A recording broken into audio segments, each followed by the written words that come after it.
Bien, ¿de qué nos corresponde hablar en esta noche? Como había dicho, el título de la predicación es Pastoreando en tiempos de prueba, y el texto correspondiente, Primera de Pedro, capítulo 5, versículos 1 al 5. De hecho, en este capítulo notamos una especie de transición o de cambio, pero el cambio que vemos aquí no es un cambio de tema, porque si notan, al principio del versículo 1, Pedro comienza diciendo, por tanto, es decir, el tema con relación al sufrimiento y a las pruebas no ha terminado. Ahora bien, hay un cambio, y el cambio aquí, vuelvo y repito, no es de tema, sino de sujetos. ¿Cómo así de sujetos? O que en este momento Pedro no se dirige a todos los hermanos de manera general, sino que se dirige a los pastores o a los ancianos de una manera particular. Y se dirige a ellos, a los pastores o a los ancianos de estas iglesias, ¿con qué propósito? Bueno, con el propósito de animarles a hacer su trabajo pastoral, aunque sea en tiempos de prueba. Recuerden que estos hermanos estaban experimentando severas pruebas. Anima a los pastores a hacer su trabajo en medio de la prueba, y no solamente los anima a hacer su trabajo, sino también les recuerda cómo deben hacerlo.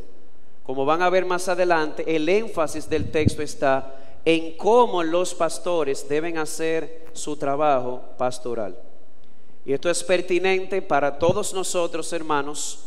Aunque Pedro lo haya escrito hace 2000 años, sigue siendo pertinente para nosotros hoy, porque como ha expresado el comentarista Juan Sánchez, debido a que el fin se acerca y a que nosotros somos confrontados con dificultades, es posible que algunos de nosotros perdamos la calma y deambulemos de la fe como ovejas extraviadas. Y puede que otros de nosotros no deambulen, pero somos enfrentados por situaciones que son muy pesadas de cargar. Con ellas nosotros solos termina la cita.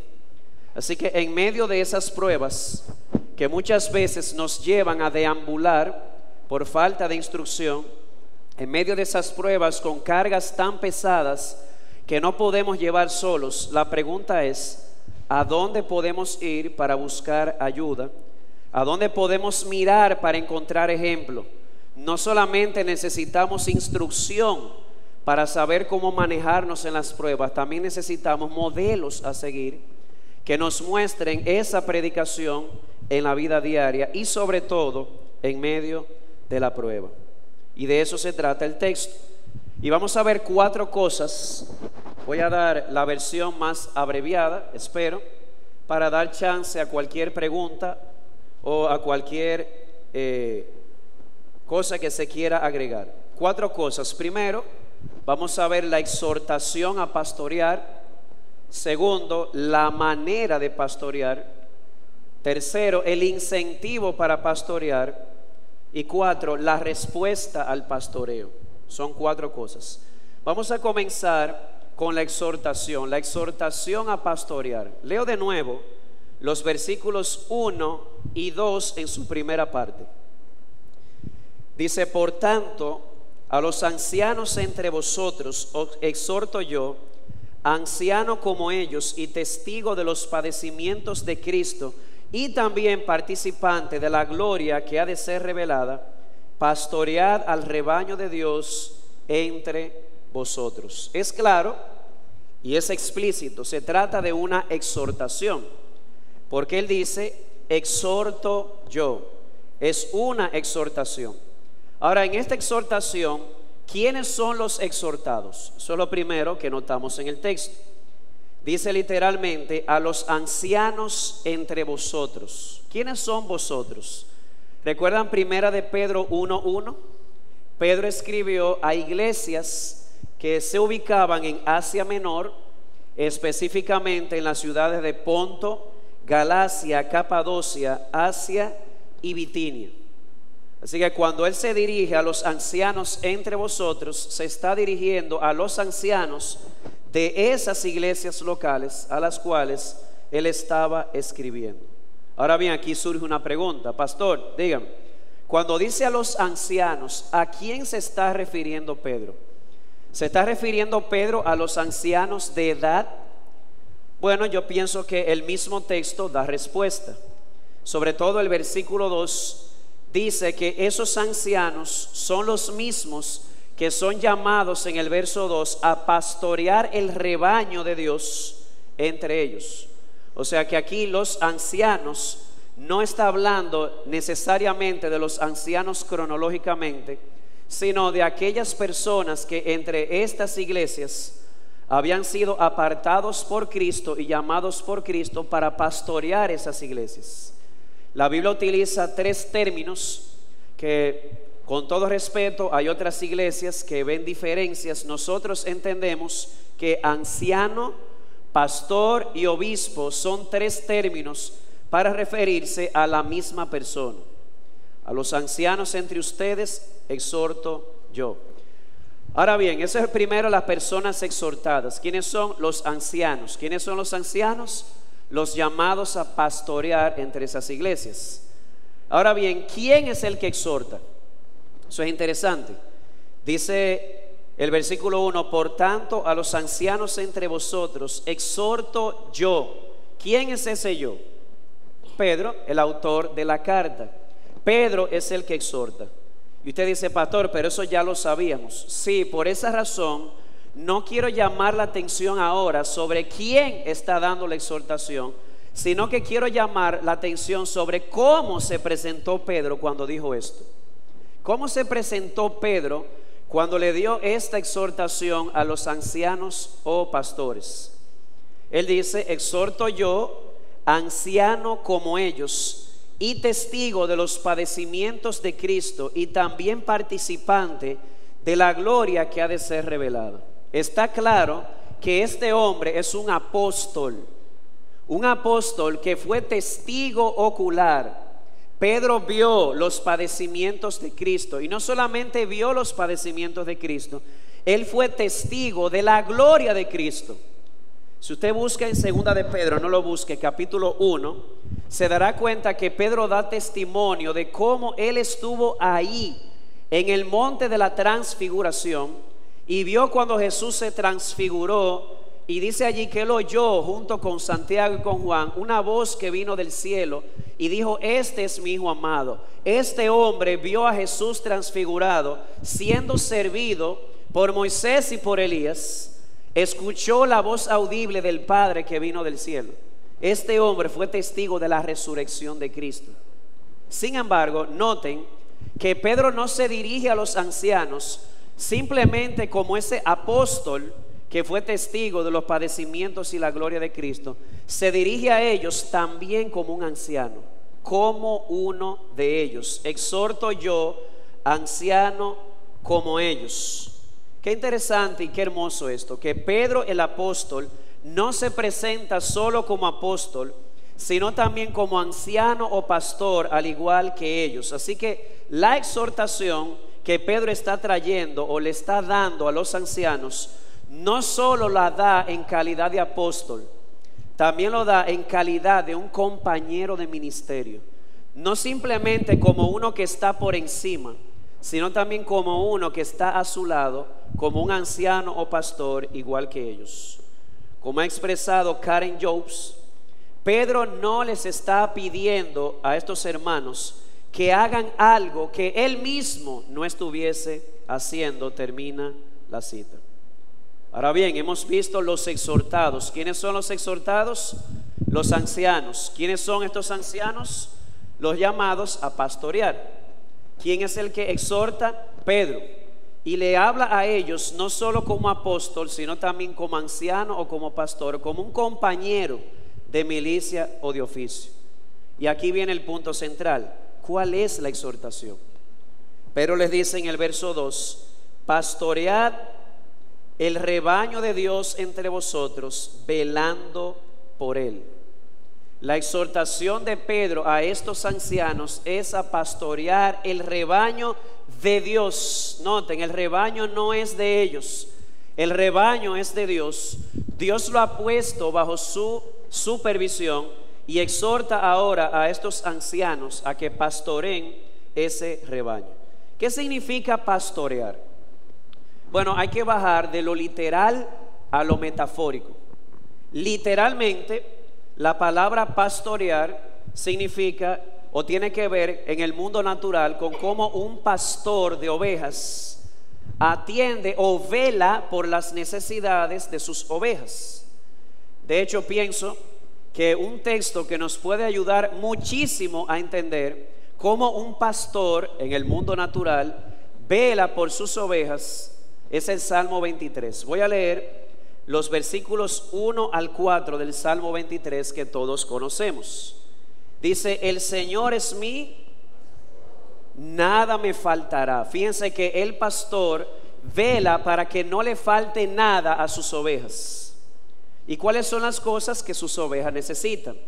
Dice: en lugares de verdes pastos me hace descansar, junto a aguas de reposo me conduce, Él restaura mi alma. A ver, ¿qué es lo primero que un pastor da a sus ovejas o vela para que sus ovejas tengan según el Salmo 23? Acuérdense que hay participación. ¿Qué sería? El alimento, verdes pastos y también aguas tranquilas. Alguien pregunta: ¿y por qué aguas tranquilas? Bueno, lo que sucede es que la oveja es un animal tan torpe que si se pone a beber agua en un río con un cauce o una corriente muy fuerte, la corriente se la puede llevar. Así que el pastor tiene que velar porque sus ovejas tengan alimento, verdes pastos y aguas frescas de reposo. Pero no termina ahí.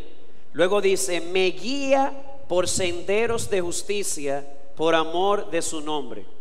¿Qué es lo segundo que el pastor hace por sus ovejas cuando vela por ellas? ¿Qué les da? ¿Cómo? Dirección o guía. La pregunta es ¿cómo? Esto es importante. Realmente hay personas que dicen: se supone que el pastor está detrás de las ovejas. Eso es verdad en algunos contextos, pero en el mundo natural, y eso es importante para algo que vamos a ver, el pastor no dirige a las ovejas poniéndose atrás. Nunca usted ha visto un pastor con un palo entrándole a chuchazos a las ovejas. Las ovejas no funcionan de esa manera. De hecho, eso sería abusar del poder cuando lo pasemos al plano espiritual. Realmente el pastor guía a las ovejas poniéndose delante. Y en la medida que el pastor va caminando con las ovejas detrás, él da voces y las llama, y sus ovejas, que reconocen la voz de su pastor, le siguen. La oveja no puede ir delante porque puede desviarse. El pastor tiene que ponerse delante y guiar a las ovejas por caminos de justicia, que en sentido literal es por senderos rectos, no sea que se aparte del camino y llegue a lo que vamos a ver ahora.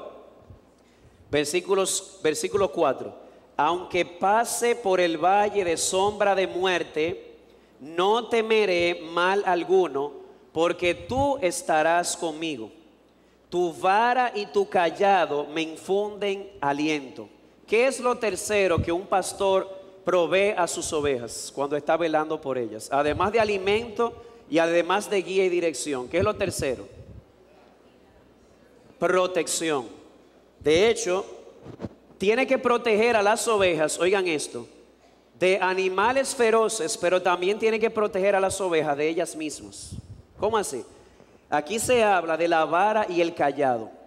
Es verdad que pueden ser un instrumento, o es un instrumento que puede estar unido, pero la vara y el cayado son dos cosas distintas que a veces están unidas. La vara, como su nombre lo dice, es una vara larga. Imagínense una vara de guayaba afilada en un extremo. Esa vara afilada le sirve al pastor para cuidar a sus ovejas y defenderlas ¿de qué? De lobos, de osos, de animales feroces que quieran devorarlas.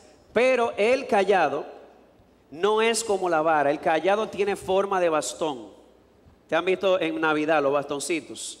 Y el bastón sirve para proteger a la oveja de ella misma. Como la oveja es un animal muy torpe, a veces suele apartarse de la manada. Ahí el pastor tiene que ir detrás de ella. Y puede que la oveja, al no tener mucho sentido de orientación, se acerque a un precipicio y el pastor extiende el cayado, la agarra por aquí por el cuello y la ala. A veces hay que alarla. le va a doler, pero le va a evitar irse por el derricadero. Entonces, cuando la Biblia llama a los ancianos a pastorear el rebaño de Dios, obviamente está usando la ilustración de cómo un pastor suple para las necesidades de sus ovejas. ¿Qué les da? Les da alimento, les da guía y dirección y también les da protección. Así que si pasamos eso al plano espiritual o al uso metafórico, la pregunta es la siguiente: ¿cómo un pastor ejerce su pastorado? ¿Cómo un anciano pastorea sobre la iglesia? ¿Cómo vela por las ovejas que le han sido confiadas? Bueno, utilizando la misma metáfora, el pastor está llamado a alimentar a las ovejas con los frescos pastos de la palabra de Dios. El anciano está llamado en primer lugar, por eso se le exige al pastor que debe ser apto para enseñar, que él debe instruir al pueblo. Y de manera particular en la carta, el pastor está llamado a darle instrucción a las ovejas y a preparar la mente de las ovejas para cuando llegue el tiempo de la prueba. Así que la iglesia es comparada a un rebaño. Los miembros son comparados a las ovejas. El pastor ha sido puesto por Cristo allí y su primera tarea es velar por el pueblo, velar por las ovejas para que no les falte alimento. ¿Y ese alimento cuál es? La palabra de Dios, que empieza a preparar las mentes de las ovejas precisamente para cuando llegue el tiempo de la prueba. Miren conmigo en el capítulo 1 de Primera de Pedro, versículo 13, un texto que ya vimos, pero va a ser muy útil ahora verlo en conexión a lo que estamos diciendo. Primera de Pedro 1:13 dice, oigan esto: por tanto, ceñid vuestro entendimiento para la acción. ¿Saben lo que significa ceñid vuestro entendimiento para la acción? Prepárense para sufrir. Pero miren el enfoque: ceñid o preparen su entendimiento para la acción, o en este caso para la prueba que se acerca. El pastor debe velar para que a sus ovejas no les falte palabra que prepare sus mentes para cuando llegue el momento de la prueba. Pero además, siguiendo la metáfora, el pastor no solamente en la iglesia debe velar porque la iglesia tenga alimento, el pastor también debe velar por una guía o una dirección para la iglesia. La pregunta es: ¿cómo el pastor guía al rebaño? Usted dirá, bueno, por medio de la instrucción que se mencionó. Sí, pero el pastor está llamado a algo más que a instruir. Está llamado también a modelar. Recuerden, ¿dónde se coloca el pastor? Delante. Y las ovejas le siguen. El pastor debe hacer lo mismo. Es por eso que en 1 Timoteo 3 al pastor no solo se le exige que él sea apto para enseñar, también se le exija que él tenga un carácter que corresponda a ese oficio. Él no solamente debe enseñar la palabra, él también debe modelarla. Que cuando un hermano está en medio de la prueba, no solamente puede escuchar de su pastor lo que debe hacer, es que también pueda observar en su pastor lo que él debe hacer o el camino que debe seguir. Y de hecho eso fue lo que hizo Cristo. Ahí en 1 de Pedro capítulo 2 tenemos en los versículos 21 y 22 una declaración contundente en este punto. Hablando de Cristo, que es el príncipe de los pastores, se nos dice lo siguiente: porque para este propósito habéis sido llamados. ¿Cuál propósito? El sufrimiento. Luego dice, pues también Cristo sufrió por vosotros, dejándoos ejemplo para que sigáis sus pisadas. El pastor, que deriva su función del príncipe de los pastores, como dice 1 de Pedro 5 y veremos más adelante, está llamado a seguir el ejemplo de Cristo para que la iglesia siga su ejemplo. ¿Quién dijo esto? Imítenme a mí como yo imito a Cristo. Eso lo dijo Pablo en 1 Corintios capítulo 11 versículo 1. De modo que el pastor debe velar porque a la iglesia o a las ovejas no les falte alimento que prepare su mente para la acción. debe velar para que a la iglesia no le falte guía o dirección, una guía que la iglesia no solamente va a escuchar, es una guía que la iglesia también va a observar en la conducta de sus pastores. Por eso dice el autor a los Hebreos, en Hebreos capítulo 13, versículo 7, considerad su ejemplo y sigan o imiten su fe. El pastor o los pastores deben ser personas dignas de ser seguidas o imitadas. Eso no quita que son hombres sujetos a pasiones, hombres pecadores como Elías. Sin embargo, en sentido general deben ser personas que le muestren a la iglesia el camino que debe seguir. Pero hay algo más. El pastor no solamente provee alimento y guía a las ovejas. ¿Qué otra cosa provee? Provee protección para sus ovejas. Por esa razón, los pastores en la iglesia estamos llamados a ir detrás de las ovejas cuando éstas se están apartando del camino recto. Estamos llamados a proteger a las ovejas de los acantilados o los precipicios. A veces la oveja debe ser cuidada de ella misma, porque a veces las ovejas en la iglesia, ya hablando de miembros, son más llamados a seguir su propio entendimiento que a seguir la palabra de Dios. Y eso definitivamente les puede acercar al peligro.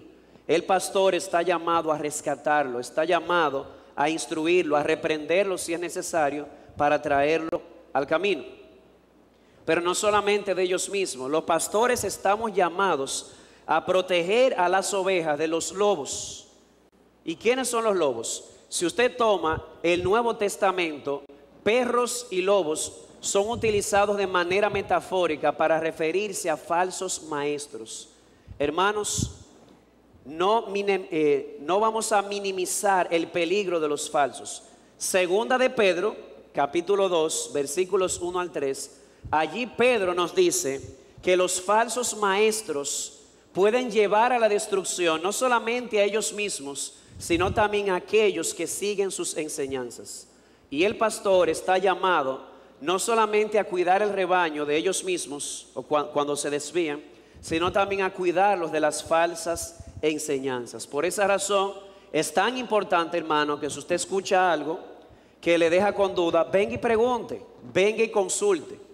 Hay hermanos aquí que, por ejemplo, en una ocasión se vieron un poco confundidos con una emisora adventista y definitivamente parecía muy convincente, pero al final muchos de nuestros hermanos llegaron a ver que los adventistas son, sin miedo lo voy a decir, soy pastor y tengo que cuidar, lo más parecido hoy a los judaizantes del tiempo de Pablo.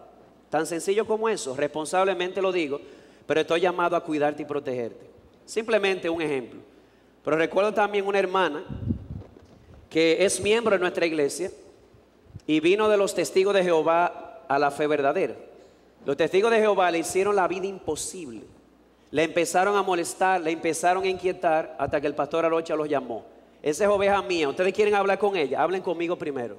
Eso es un trabajo pastoral, porque el pastor está llamado a cuidar de las ovejas, no solamente dándoles alimento, no solamente dándoles guía o un camino a seguir, sino también dándoles protección de ellos mismos y también darles protección de los lobos o los falsos maestros. Pablo lo hizo así también. Si usted toma Hechos 20, 28, Pablo dice a los ancianos de Éfeso, pastoread a la grey en medio de la cual el Espíritu los ha puesto como obispos. ¿Y por qué? Porque yo sé que después de mi partida se van a levantar lobos en medio de ustedes. El pastor está llamado a proteger también de las falsas enseñanzas. Así que el pastor, bíblicamente hablando, no es una niñera. Eso es importante saberlo. El pastor es un maestro del bien. ¿Y sabes qué, hermano? Eso debe quedarte claro, porque te va a llegar un Getsemaní. ¿Cómo así, pastor? Manteniendo la distancia entre tu sufrimiento y el de Cristo, obviamente el de Cristo es único, todos nosotros vamos a pasar por un Getsemaní. ¿Qué es un Getsemaní?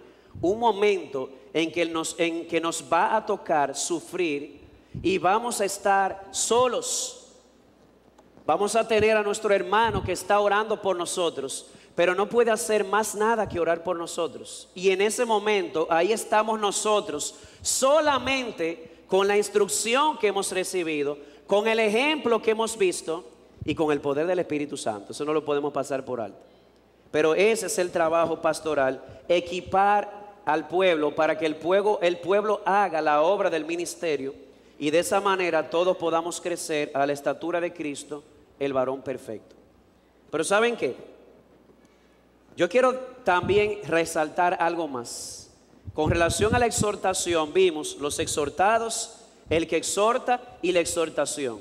Pero quiero llamar la atención sobre el trasfondo de la exhortación. ¿Cómo así? No sé si se dieron cuenta, ya lo mencionamos. ¿Cómo empieza el versículo 1 del capítulo 5? ¿Cómo empieza? Por tanto, ¿qué significa eso? Que lo que Pedro está diciendo está conectado a lo que dijo anteriormente. Pastor, ¿y usted nos puede decir específicamente con qué Pedro está conectando esta porción del capítulo anterior? Mira conmigo en el capítulo 4. Y realmente este es uno de esos momentos donde tengo que hacerlo porque debo ser fiel a la Biblia, pero me da miedo hasta exponer esto. Pero está ahí. Cuando él dice por tanto, él está conectando, vuelvo y repito, la instrucción a los pastores con algo que dijo anteriormente. Específicamente con qué. Particularmente pienso que la conexión es con el verso 17. ¿Qué dice el verso 17? Porque es tiempo de que el juicio comience por la casa de Dios. Yo creo que la conexión del capítulo 5 está con este texto. Recuerden que aquí juicio no es un juicio para condenar, es un juicio o un fuego para purificar o para refinar.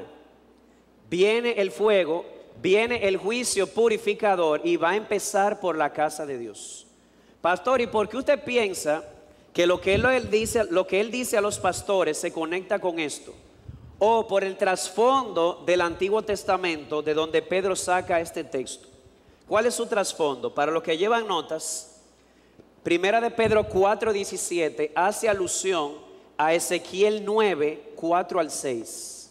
Y oigan lo que dice Ezequiel 9, 4 al 6. Y el Señor le dijo: pasa por en medio de la ciudad, por en medio de Jerusalén, y pon una señal en la frente de los hombres que gimen y se lamentan por todas las abominaciones que se cometen en medio de ella.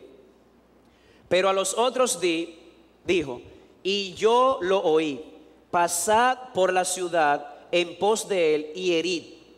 No tenga piedad vuestro ojo, no perdonéis. Matad a viejos, jóvenes, doncellas, niños y mujeres hasta el exterminio, pero no toquéis a ninguno sobre quien esté la señal.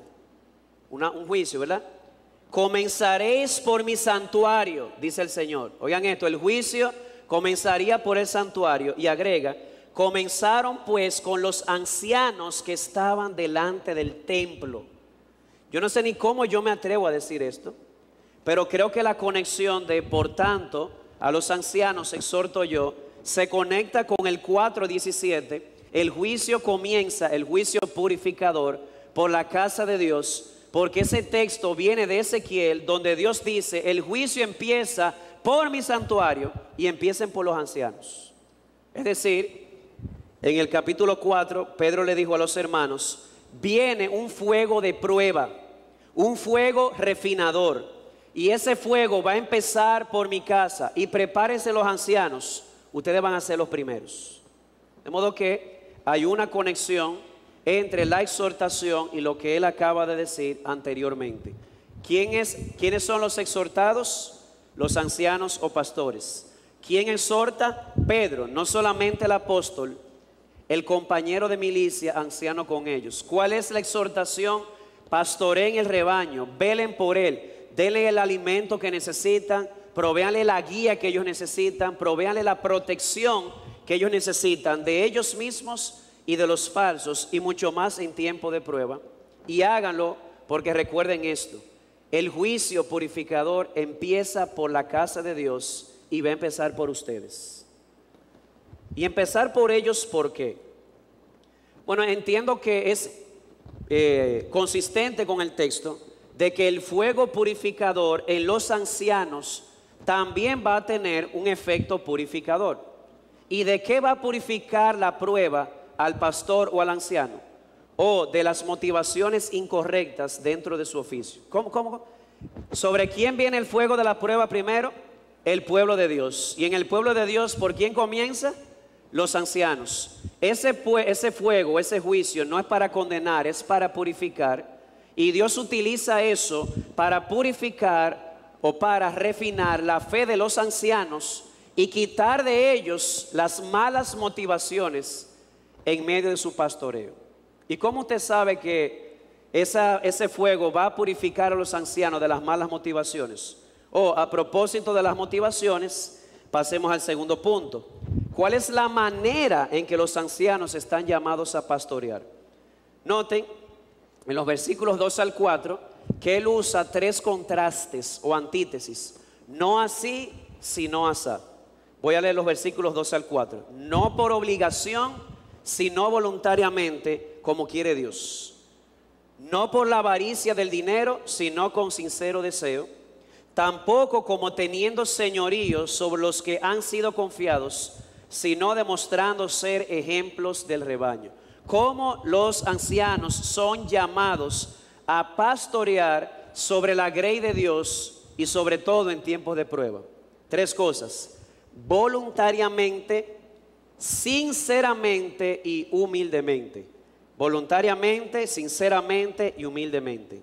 Veamos algunos detalles. Voluntariamente, ya leímos, háganlo no por obligación, sino voluntariamente como Dios quiere.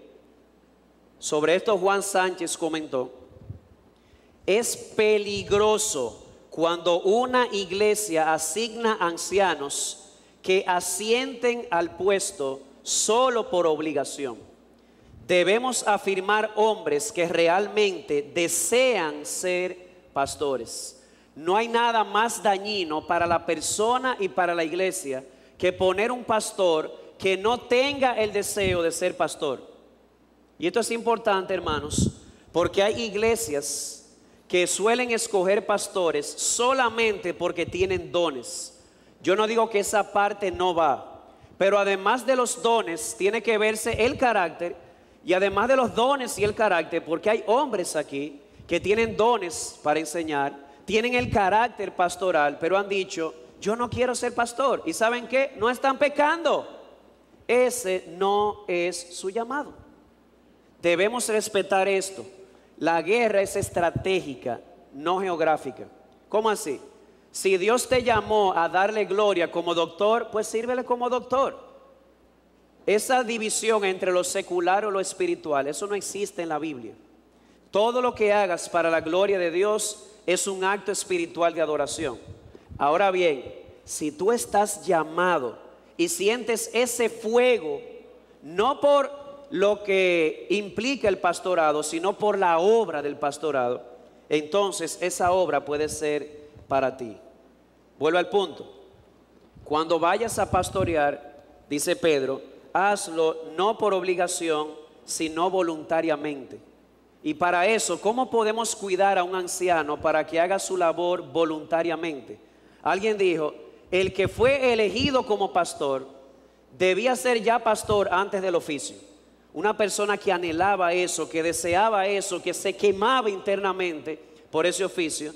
Pablo dice en 1 Timoteo 3:1, palabra fiel es esta: si alguno aspira al cargo de obispo, buena obra desea hacer. Y a propósito, hay 2 hombres que están propuestos en nuestra iglesia. Hombres que entendemos que tienen los dones y que tienen el carácter. Ahora bien, la primera pregunta debería ser esta: ¿tú quieres ser pastor? Particularmente y responsablemente pienso, si no deseas ser pastor, ahí debe quedar todo.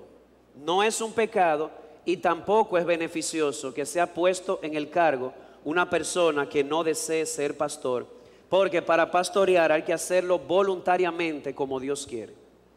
En segundo lugar, debe pastorear, o los ancianos deben pastorear sinceramente. Por eso agrega, no por la avaricia del dinero, sino con sincero deseo. Interesante esto. La avaricia del dinero puede llevarme a tener un deseo que no sea sincero, sino que sea hipócrita. Lo contrario de sincero es hipócrita, ¿verdad? Y quisiera aclarar par de cosas antes de entrar aquí. Cuando Pablo habla en Primera de Timoteo 5 acerca de las responsabilidades de la iglesia para con el pastor, una de las responsabilidades de la iglesia para con el anciano pastor es esta: deben velar por sus necesidades materiales. Primera de Timoteo 5, 17 al 18, para los que llevan notas, un texto que ya estudiamos hace tiempo, dice: los ancianos que gobiernan bien sean considerados dignos de doble honor, principalmente los que trabajan en la predicación y en la enseñanza. Ojo, en los pastores hay una pluralidad donde todos gobiernan, no necesariamente bien, pero todos gobiernan, pero entre ellos hay algunos que se dedican a la predicación o a la enseñanza, dice el texto. Y dice Pablo, sean tenidos por dignos de doble honor. ¿Y por qué? Versículo 18, porque la escritura dice: no pondrás bozal al buey cuando trilla, y el obrero es digno de su salario. Así que es legítimo que el anciano desee recibir un sustento a cambio de su labor. A propósito del diezmo, vamos arriba, pregunta, hermano, que aquí hay gente con duda. ¿Es el diezmo bíblico? Sí, póngale el nombre que usted quiera, pero déjeme hablarle de algunos principios del Nuevo Testamento y luego vamos al nombre, si ese es el problema. ¿Qué dice 1 Timoteo 5? Que los ancianos son dignos de su salario. Lo dice el texto. De hecho, en 1 Corintios 9:14, Pablo dice que es legítimo que el que predica el evangelio viva del evangelio.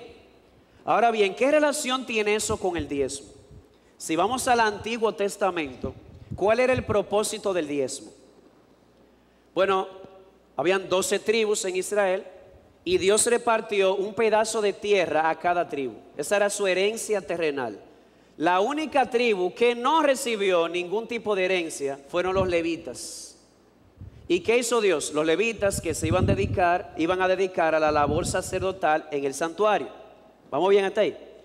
¿Qué debían hacer las demás tribus? Como esta tribu, los levitas, renunciaron a toda propiedad terrenal para dedicarse al santuario, todas las demás tribus debían dar diezmos para el sustento de ellos. Aplicado el Nuevo Testamento, mire, puede ponerle el nombre que usted quiera. Y usted sabe lo difícil que debe ser para mí enseñar esto, pero tengo que hacerlo.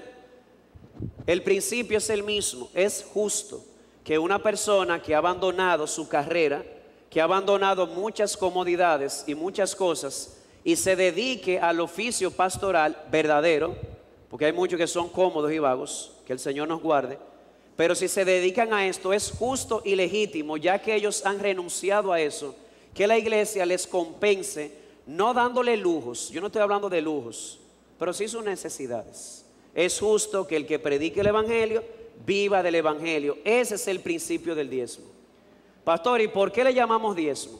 ¿Por qué no llamarle de otra forma? Mira, Hebreos dice que estamos bajo el sacerdocio no de Leví, sino el sacerdocio de Melquisedec. Y dice el autor a los Hebreos que precisamente mostrando la superioridad del sacerdocio de Melquisedec, Leví en Abraham, o estando en sus lomos, le dio el diezmo a Melquisedec. Hay un principio teológico y un principio práctico para sustentar nuestra postura. El diezmo sigue vigente. Pastor, y a propósito de eso, ¿cómo se usa el diezmo aquí? Vamos a hablarlo, la clara. ¿Cómo se usa? El diezmo no se usa todo para los ancianos. Ustedes han visto los reportes. El diezmo entra, los diáconos lo manejan, los pastores no lo manejamos. Y de ese diezmo se saca un porcentaje para los empleados, un porcentaje para el edificio, un porcentaje para el ministerio de damas, un porcentaje para los jóvenes, un porcentaje para esto, para aquello, que el audio, que el sonido, etc. Y del diezmo se da también una ofrenda a los ancianos que es proporcional al tiempo y al oficio, porque dice el texto, especialmente a los que se dedican a la enseñanza y a la predicación. El punto al final es este: ¿el diezmo es bíblico? Entendemos que sí. Y si usted le quiere poner otro nombre, póngale otro nombre, pero el principio está ahí. El obrero es digno de su salario y es lícito que el que predique el evangelio viva del evangelio. Cerrado el paréntesis. Pastor, ¿y por qué usted duró tanto hablando de eso? ¿Porque usted tenga necesidad? No, no, para nada. Simple y sencillamente porque hay hermanos que tienen dudas. Pregunten acerca del tema. Ahora bien, el hecho de que el pastor le sea legítimo desear recibir un sustento de la iglesia, eso no quita que existe un gran peligro. El peligro del que nos habla Pablo en 1 de Timoteo 6:5, de aquellos que usan la fe como un medio de ganancia. Ese es el texto que dice que raíz de todos los males es el amor al dinero. ¿Ustedes saben de quién está hablando Pablo ahí? De ancianos y maestros. ¿Cómo así? Siembra amor al dinero y cosecha una mata de cualquier fruto, pero de los malos. Raíz de muchos males es el amor al dinero. Y lamentablemente debería darle asco a Jesús cuando el pastor utiliza la fe como una fuente de ganancia. Dice Pedro, si van a pastorear, que su motivación principal no sea el amor al dinero, sino el amor al trabajo pastoral, el amor a la grey. El que anhela obispado, buena obra desea hacer. Vuelvo y repito, no es que no desee la compensación, es que su trabajo requiere básicamente que su amor o su lealtad sean a Cristo y al pueblo más que al dinero, porque raíz de todos los males es el amor al dinero. ¿Y saben qué? No hay excepción. En toda la Biblia siempre hay una conexión entre los falsos maestros y el amor al dinero. Búsquelo y lo va a ver. Si no, podemos hablar después porque no tenemos tiempo y mostrarles que el amor al dinero es la más grande motivación para los falsos maestros. Pero hay algo más. No solamente voluntariamente, no solamente sinceramente, sino también humildemente. Dice, tampoco como teniendo señorío sobre los que han sido confiados, sino demostrando ser ejemplos del rebaño. Oigan, qué hermoso el texto. Hay personas que han sido puestas o dadas o confiadas a los pastores. ¿Quién se los confió? ¿Quién se lo confió? El dueño de la iglesia. El Señor les confió esas ovejas, pero no para que ellos se enseñorearan de las ovejas. Las ovejas no son nuestras, las ovejas son de Cristo. Así que en lugar de pastorear sobre ellos, teniendo señorío o siendo déspotas como lo fue Diótrefes. ¿Ustedes recuerdan el caso de Diótrefes? Oigan lo que dice la Biblia de Diótrefes. Tercera de Juan 1, 9 y 10. Esto es Juan escribiéndole a Gallo, un hombre muy hospitalario. Escribí algo a la iglesia, pero Diótrefes, a quien le gusta ser el primero entre ellos, ese es el problema, es un problema de orgullo, no acepta lo que decimos. Por esta razón, si voy, llamaré la atención a las obras que hace, acusándonos injustamente con palabras maliciosas. Y no satisfecho con esto, él mismo no recibe a los hermanos, se lo prohíbe a los que quieren hacerlo y los expulsa de la iglesia. ¿Saben cómo se llama eso en cibaeño? Ni lava ni presta la batea. Una persona que cree que las ovejas son de él y él las gobierna como él cree, pero no como dice el Señor. Las ovejas no son nuestras. Estas ovejas nos han sido confiadas. Esas ovejas le pertenecen a Cristo. El único Señor de tu conciencia debe ser Jesucristo, ni siquiera los pastores. Debes sujetarte a ellos cuando la palabra del pastor hace eco de lo que dice el Señor, el príncipe de los pastores. Así que en lugar de enseñorearnos de la grey y de a veces hacer cosas como esta, es verdad, hermanos, hay veces, tengo que admitirlo y confesarlo y pedirle al Señor que me perdone si lo he hecho y que me libre, que hay veces que queremos transmitir una visión a la iglesia, ¿verdad? Una visión que puede ser buena y bíblica, pero no vemos como mucho movimiento, como que no hay mucho entusiasmo. Y hay veces que los pastores, como si las ovejas fueran nuestras, queremos motivar a la iglesia presionándola y originando o produciendo sentimientos de culpa en la oveja. ¿Saben qué? Si ven eso, corríjanos. No es bíblico pastorear a la iglesia, guiarla a una visión, produciendo sentimientos de culpa en la gente. Entonces, ¿qué debe hacer el pastor si él quiere que la iglesia lo siga? O que ponga el ejemplo. Si nadie lo quiere hacer, pues vete adelante. ¿Qué hace el pastor? ¿Dónde se coloca? Delante, pone el ejemplo. Y puede ser que muchos hermanos sigan al pastor en su visión. Pero estoy trayendo esto por la tentación que existe de, en orgullo, en arrogancia, pensando que las ovejas son nuestras, querer imponer una visión. Esto es un ejemplo del principio, apelando a sentimientos de culpa en lugar de poner el ejemplo a seguir para que sigan nuestras pisadas. Así que, en resumen, Pedro presenta aquí 3 enemigos del verdadero pastoreo. ¿Cuáles son? El desánimo, la codicia y el despotismo. ¿Cómo debe el anciano pastorear a la iglesia? Voluntariamente, sinceramente y humildemente. Ahora bien, ¿qué incentivo nos da Pedro a los ancianos en el texto? Miren, hermanos, los pastores, como decía, no somos jefes ni dueños de la iglesia, solo somos administradores del príncipe de los pastores, es decir, de Cristo. Y es cierto que la obra del pastorado, la obra del obispado, no es nada fácil. Recientemente, alguien que en un momento pensó, quiero ser pastor, al verme un día muy agotado, muy abatido con una situación, me dijo, yo no te envidio. No envidio lo que estás haciendo, pero voy a orar por ti. Es decir, definitivamente no es una tarea fácil. Algunos quieren ser pastores o ancianos porque están viendo los privilegios del pastor. Y hay privilegios, hermanos, hay privilegios. Y al Señor sea la gloria. Un día dije yo en un pasillo a una persona, mira que se me rompió el celular, por eso no te llamé. 2 celulares me regalaron. En un momento se me daña la computadora y se me obsequió una computadora que es del reino. Y hay personas que dicen, pero si así sí. Mira, si esa es tu motivación, prepárate que cuando venga el fuego, te vas a dar cuenta que los privilegios pastorales no te van a poder sostener, a menos que tú desees intensamente hacer la obra del ministerio, porque el que anhela obispado, buena obra desea hacer.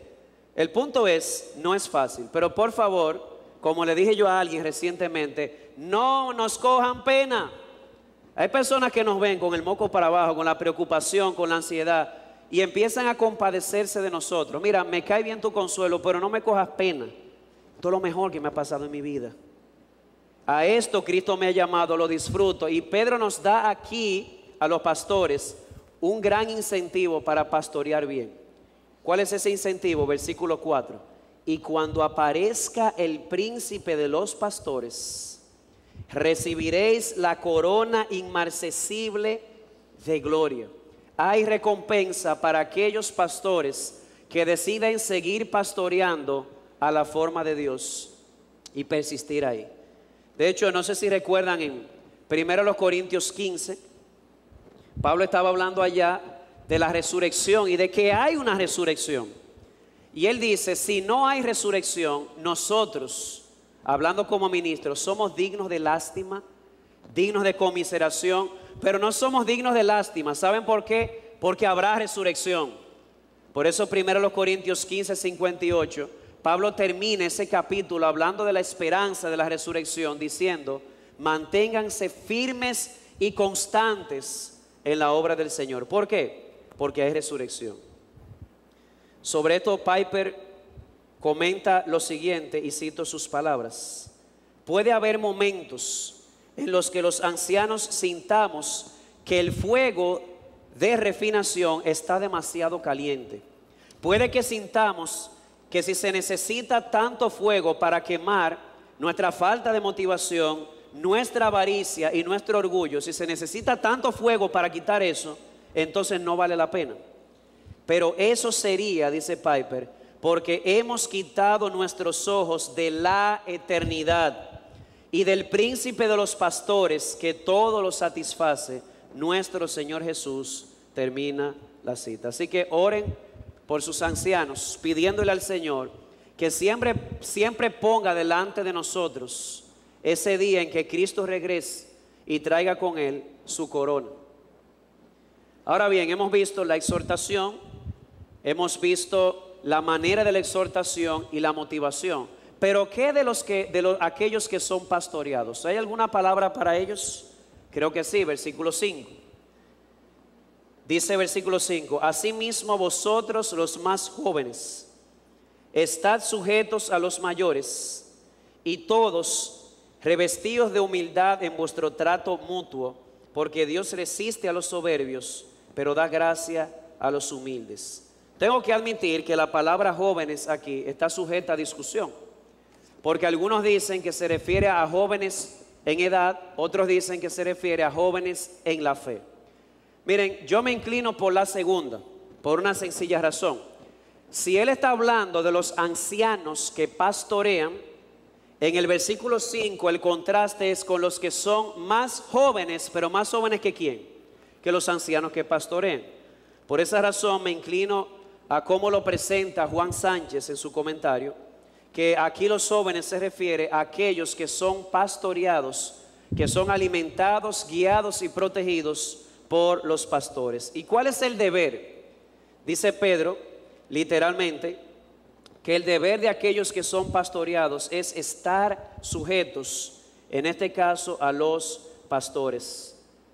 Obviamente, estar sujetos en lo que sea bíblico. El autor a los Hebreos lo pone así en Hebreos 13:17. Obedeced a vuestros pastores y sujetaos a ellos. ¿Por qué? Porque ellos velan por vuestras almas, como quienes han de dar cuenta. Permitidles que lo hagan con alegría y no quejándose, porque eso no sería provechoso para vosotros. Así que hay una instrucción también para el que es pastoreado. Sujétense. Y da también una motivación.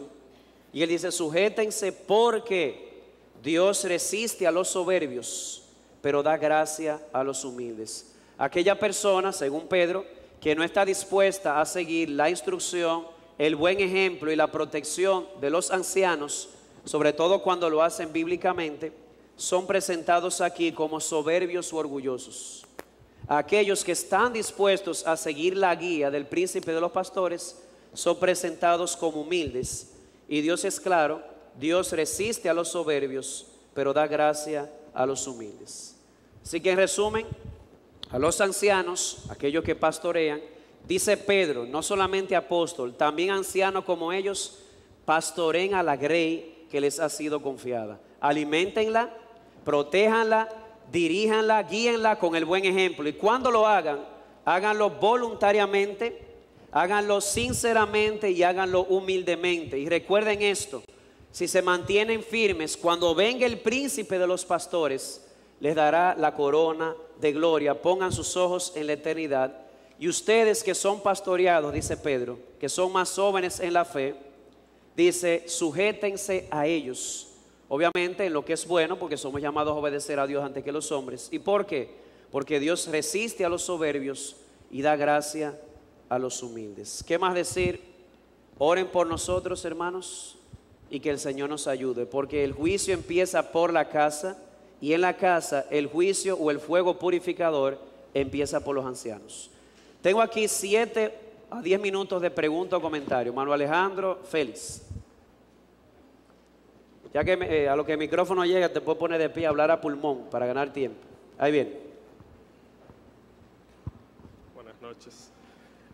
Tengo una inquietud que pudiera ser un poco... Si puedes acercarte un poco más. Tengo una inquietud que pudiera ser un poco fuerte, pero siento esa inquietud y debo expresarla. Ya que tú has dicho de que se debe hacer de una manera voluntaria y sincera y humilde. ¿Se ha dado algún caso en la Biblia? O sea, ¿hay algún ejemplo o ha pasado o puede ser, no sé, de que una persona ya haya estado en el ministerio, haya sido pastor y ya esa voluntad no exista? ¿Existe algún caso así o la Biblia da alguna guía de cómo tratar un caso así, como que un pastor no desee continuar con su ministerio? Es buena pregunta. De los 3 ejemplos, de las 3 formas que se ha mencionado, por lo menos del último, humildemente, sí hay un ejemplo particular que es el de Diótrefes. Y fíjense que lo que Juan dijo es: yo voy para allá y lo voy a reprender, porque ni hace ni quiere que los demás hagan. Con relación a la falta de sinceridad o el amor del dinero, al dinero, no hay un ejemplo en el Nuevo Testamento con nombre, sino que de manera genérica siempre se conecta al falso maestro con el amor al dinero. Pero si hay un precedente con nombre, hablando de los falsos maestros, en 2 de Pedro 2, el antecedente es Balaam. Él dice Pedro: hubo falsos profetas en el pueblo, como Balaam, que lo hacía por el amor al dinero, dice literalmente más adelante. Así también habrá falsos maestros entre ustedes, que harán mercadería de la gente por la codicia, pero no con nombres particulares. Y con relación al caso de voluntariamente, tal vez alguien me ayude, no recuerdo un pastor en la Biblia que se mencione por nombre que haya expresado: ya no tengo deseo de hacerlo. O sea, que se mencione por nombre. Tal vez pudiéramos usar para ilustrar lo que pasó con Juan Marcos, pero no era pastor. Juan Marcos andaba con Pablo y Bernabé en el primer viaje misionero, y algo pasó, que el hombre se acobardó, y Pablo se quilló porque los abandonó. No fue que abandonó la fe, pero desistió de seguir la tarea ministerial como misionero con Pablo, aunque más adelante Bernabé se lo llevó nuevamente en un segundo viaje misionero. Pero ese es el único caso así como particular que se parece un poco. La idea es: ¿y qué pasa si un pastor expresa: yo no tengo el deseo de seguir siendo pastor? No es el momento de decir: se me va. Es el momento de analizar: bueno, pero ¿por qué? Bueno, lo que pasa es que me he dado cuenta de que yo no fui llamado para esto. Bueno, vamos a seguir tratando, vamos a seguir hablando. O puede ser que diga que me siento cansado. ¿Ustedes vieron? ¿Se logró ver la estadística al final de la canción? ¿No se logró ver? 4,000 iglesias abren al año, 7,000 cierran. El 70% de los pastores no tiene un amigo con quien compartir sus luchas. Y se me olvidó otro por ciento que sufren. El 45%, gracias de ellos, ha expresado pasar por problemas de depresión profunda y de cansancio. Puede ser que no que el pastor no quiera seguir siendo pastor, sino que está cansado. Puede ser que esté deprimido y necesita consuelo, porque hay un sentido en que el pastor también es una oveja y necesita consuelo. Pero me parece una buena pregunta, porque si sucede que uno de nosotros dice: mira, hermano, no quiero seguir siendo pastor de aquí. Eso no es tan fácil como váyase. No, usted se va a sentar y vamos a hablar aquí. Porque si es consuelo, se lo vamos a dar. Si es reprensión, se la vamos a dar. Pero eso no es tan sencillo de que se nos va. No sería lo bíblico. ¿Entiende la idea? Hay que ver la razón. Pero una muy buena pregunta. Félix. Buenas noches. Son dos preguntas en una. La primera es sobre el diezmo. ¿Cómo aplica en el Antiguo Testamento, pasando al Nuevo Testamento, si anteriormente se daba diezmo comestible? ¿Cómo aplica en el Nuevo Testamento? Y la segunda pregunta es: si un miembro X, en vez de dar diezmo, lo que da es ofrenda, porque la Biblia dice bien claro: cada primer día de la semana, según haya prosperado, aparta algo y dalo a la iglesia. Bien, con relación a la primera pregunta, definitivamente, Félix, en el Antiguo Testamento el diezmo era más comestible porque era una sociedad agrícola. O sea que no era tan sencillo. Como los levitas no tienen porción o tierra, ni siquiera para cultivar. Así que mira, a los levitas, los de la tribu de Rubén mandaron 10 racimos de plátano. Tenía que ser así necesariamente.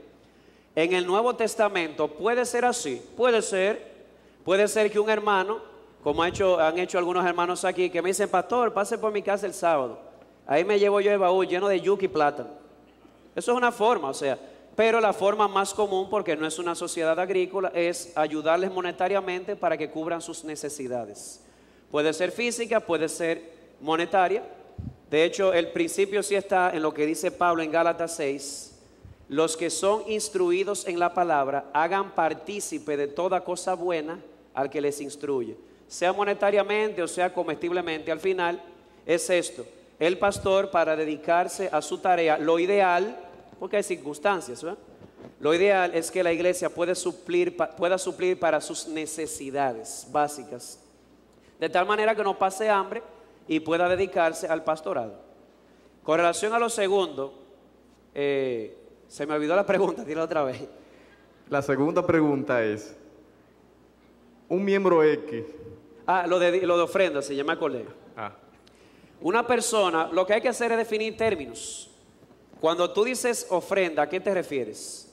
Porque hay personas que le llaman ofrenda y eso lo utilizan para el sostén de los ministros y para ayudar a los pobres.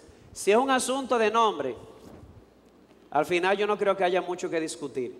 Ahora bien, el problema está en que a lo que la Biblia le llama ofrendas, usualmente era para ayudar a los necesitados. Si yo ayudo al necesitado, eso está bien y es mandatorio. Pero si yo no hago partícipe de toda cosa buena al que me instruye, como dice la Biblia, entonces algo está faltando. Entonces la Biblia nos manda, vamos a llamarle como usted quiera, pero esto debe estar claro. La Biblia nos manda en el Nuevo Testamento a ayudar a los ancianos y también la Biblia nos manda a ayudar a los necesitados. Entonces, esos dos principios están claros en el Nuevo Testamento. Ahora bien, los que objetan lo del diezmo usualmente dicen que no tiene por qué ser el 10%, que puede ser más. ¿Puede más entonces? Porque al final, a veces lo que percibo es que se trae la objeción es para dar menos. Pero ¿sabe qué? Como dijo Bianca una vez, me encantó. Al final uno da el 10%. ¿Y de quién tú crees que es el resto? ¿De quién es el resto? No es mío, sigue siendo de Dios. Yo soy llamado a administrarlo de una manera que glorifique a Dios. Entonces esa es nuestra opinión al respecto. Seguimos sosteniendo teológica y prácticamente el principio del diezmo. Pero son muy buenas preguntas porque están en el tapete. Así es. Una más, yo vi una mano por aquí, hermano Genaro. Genaro y Antonio, ahí cerramos porque son las 8:02 en mi reloj.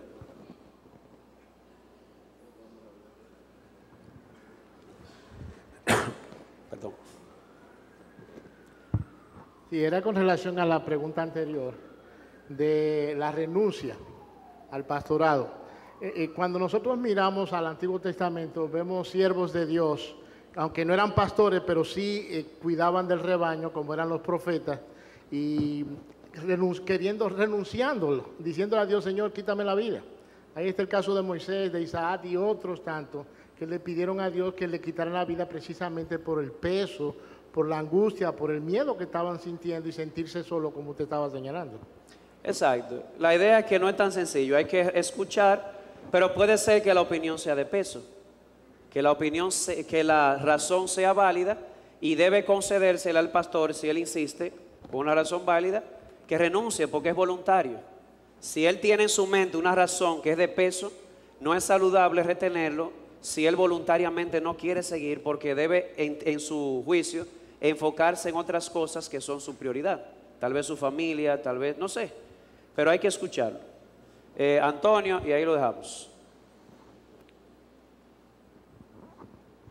Buenas tardes. Mi pregunta es de que a veces las ovejas sienten necesidad de más cuidado pastoral.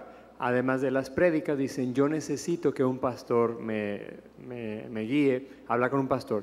Incluso a veces uno intenta hablar tal vez con el hermano o con la hermana y dice, no, que yo quiero hablar con un pastor. Entonces, son dos preguntas, ¿verdad?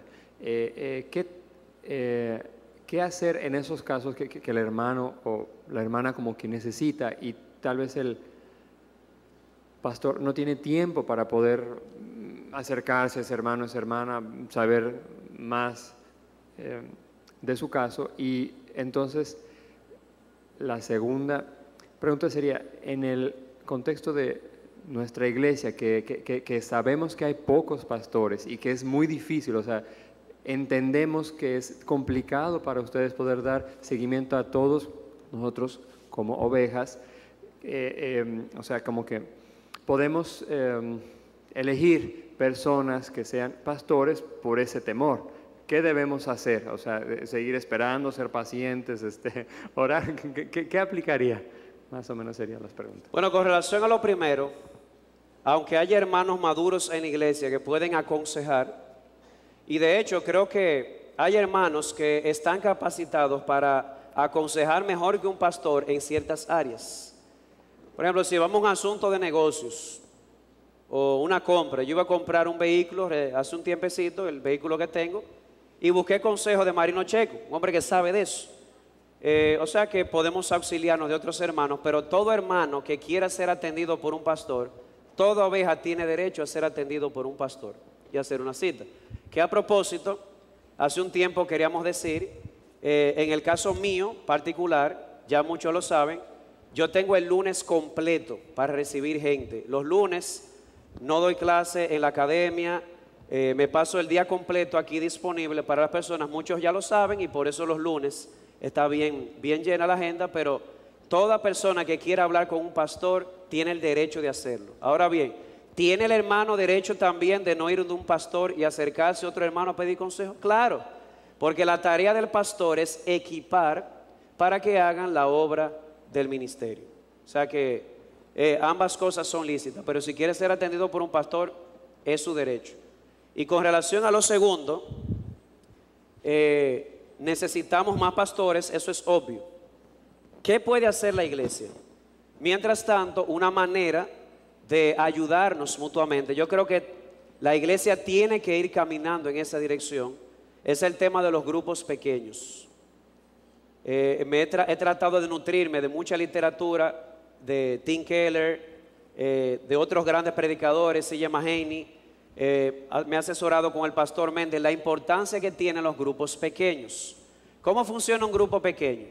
Yo asisto a uno semanalmente con el grupo Los Ruyes. Gracias por su atención, su cuidado. Son un paño de lágrimas y me alimentan bien cuando voy. Y para mí es un ejemplo. Veo, por ejemplo, cómo se maneja Laos aquí, por ejemplo, las damas. Veo los caballeros. Yo creo que la iglesia tiene que pensar en moverse o seguir moviéndose en esa dirección. Por ejemplo, yo veo que en el grupo Los Ruyes, esos hermanos se cuidan mutuamente. Pero cuando hay un caso donde ya se ha salido, donde ya ninguno de ellos ha podido rescatar a su hermano, pues se pasa entonces a un anciano que debe intervenir. Pero debemos movernos hacia allá. Pero hay otra parte de la pregunta, no sé si entendí bien. ¿Realmente debe la iglesia escoger otro pastor por la necesidad? Es una pregunta que también está en el tapete. ¿Es malo escoger ancianos por necesidad? Yo entiendo que no. Porque en Hechos 6, cuando se eligieron diáconos en la iglesia, se eligieron en base a una necesidad. Ahora bien, si se eligen por necesidad, lo que sí debemos cerciorarnos claramente es de que cumplan con el requisito, que sean aptos para enseñar y que tengan el carácter de pastor y que tengan el deseo pastoral. No es malo en sí mismo escoger o buscar por necesidad, siempre que se cumplan los criterios, porque en la Biblia hay un precedente. ¿Entiende la idea? Entonces, cerciorémonos de que haya un precedente bíblico que amarre la conciencia y que haya principios bíblicos que nos lleven a respaldar eso con carácter, dones y el deseo de ese oficio. Entonces, esa sería nuestra respuesta. Cualquier otra cosa pueden acercarse personalmente porque se nos ha ido el tiempo. Vamos a orar.